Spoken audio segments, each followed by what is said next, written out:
ഭരണപക്ഷത്ത് നമുക്ക് ഒട്ടേറെ കാര്യങ്ങൾ ചെയ്യേണ്ടതുണ്ട്. ആ കാര്യങ്ങൾക്ക് വേണ്ടി ഒരു തയ്യാറെടുപ്പ് ഇപ്പോ നടന്നിട്ടുണ്ട്.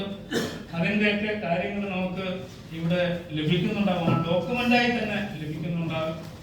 ആ ഡോക്യുമെന്റ് ഒക്കെ തയ്യാറാക്കാൻ വേണ്ടി ഡോക്ടർ സുരേഷും വാസുദേവൻ സാറും പോലുള്ള ആൾക്കാരെ, ശ്രീകുമാർ, അതുപോലെ പ്രദീപ്, അങ്ങനെ തുടങ്ങിയിട്ടുള്ള ആൾക്കാർ വളരെ പണിപ്പെട്ടാണ് ഈ ഡോക്യുമെന്റ് എല്ലാം റെഡിയാക്കിയിട്ടുള്ളത്. നിങ്ങളുടെ എല്ലാ കൗൺസിലർമാർക്കും ഈ ഡോക്യുമെന്റ് ലഭിക്കും. നിങ്ങളുടെ വാർഡുകളിൽ നിങ്ങൾ അഭിമുഖീകരിച്ചുകൊണ്ടിരിക്കുന്ന പ്രശ്നം ഇനി എന്താ വാർഡിൽ ചെയ്യാമെന്നുള്ള എൻ്റെ സജഷൻ, ഈ കാര്യങ്ങളെല്ലാം തന്നെ ആ ഡോക്യുമെന്റിൽ പ്രതിപാദിച്ചിട്ടുണ്ട്. ഞാൻ ജന്മഭൂമിയുടെ സുവർണ്ണ ജൂബിലിയോട് അനുബന്ധിച്ച് നടന്ന എല്ലാ പരിപാടികളും ഇവിടെ പറയുന്നില്ല. വിദ്യാഭ്യാസ രംഗത്ത് നാക്കിന്റെ ചെയർമാനായിരുന്ന അനിൽ സഹസ്രബുദ്ധയെ കൊണ്ടുവന്നാണ് സെമിനാർ നടത്തിയത്. അതുപോലെ ആരോഗ്യ മേഖലയിൽ ഡോക്ടർ ഗംഗാധർ അദ്ദേഹത്തെയാണ് കൊണ്ടുവന്നത്. അതുപോലെ ലഹരിക്കെതിരെ ഞാൻ 2 ക്യാമ്പയിൻ നടത്തി. അത് ഒന്ന് ബഹുമാന്യനായ ശ്രീ വി മുരളീധരൻ നയിച്ചു, ഒന്ന് ബഹുമാന്യനായ ശ്രീ കെ സുരേന്ദ്രൻ നയിച്ചു. ഇതിന്റെ 2ന്റെയും ചുക്കാൻ പിടിച്ചത് നമ്മുടെ ശ്രീലേഖ മേഡമാണ്.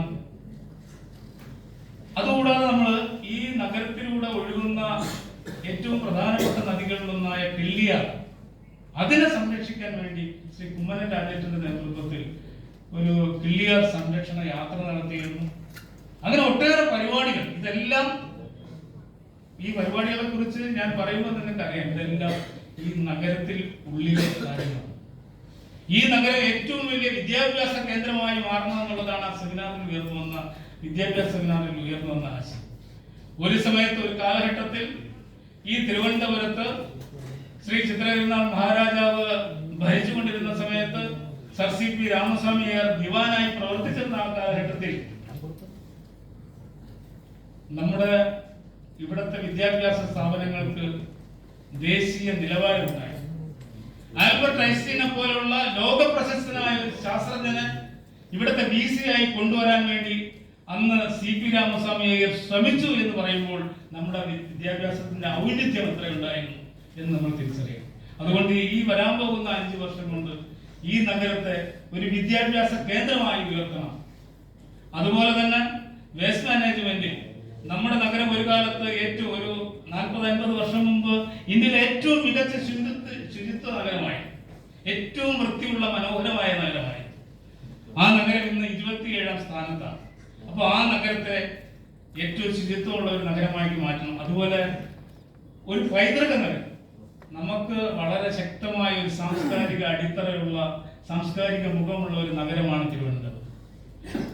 ലോകപ്രശസ്തമായ ശ്രീപത്മനാഭസ്വാമി ക്ഷേത്രം അത് സ്ഥിതി ചെയ്യുന്ന നഗരമാണ്. ആ നഗരത്തെ ലോകം മുഴുവൻ ഉറ്റുനോക്കുന്ന നിലയിലേക്ക് ഉയർത്തിയെടുക്കേണ്ടത് സാംസ്കാരിക രംഗത്ത് ആ ഒരു മാറ്റം വരണം. ഇങ്ങനെ എല്ലാ മേഖലകളിലും അടുത്ത 5 വർഷം കൊണ്ട് നമ്മൾ മുന്നോട്ട് പോകാൻ നമുക്ക് പ്രേരണ നൽകുന്ന ശക്തമായ ഒരു പരിപാടിയായിരുന്നു ജന്മഭൂമി സംഘടിപ്പിച്ചിരുന്നത്. ഇന്ന് നിങ്ങളെല്ലാം ആ പരിപാടി ഓർമ്മപ്പെടുത്തുകയാണ്. നിങ്ങൾക്കെല്ലാം ആ ഡോക്യുമെന്റ് ലഭിക്കും.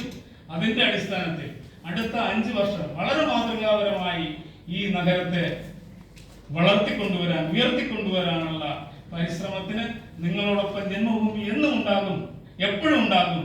ഇന്നലെ എന്ന പോലെ ഇന്നും നാളെയും ജന്മഭൂമി നിങ്ങൾക്ക് വേണ്ട ശക്തമായ പിന്തുണ തരുന്നുണ്ടാകും എന്ന് മാത്രം പറഞ്ഞുകൊണ്ട് അവസാനിപ്പിക്കുന്നു. നമസ്കാരം.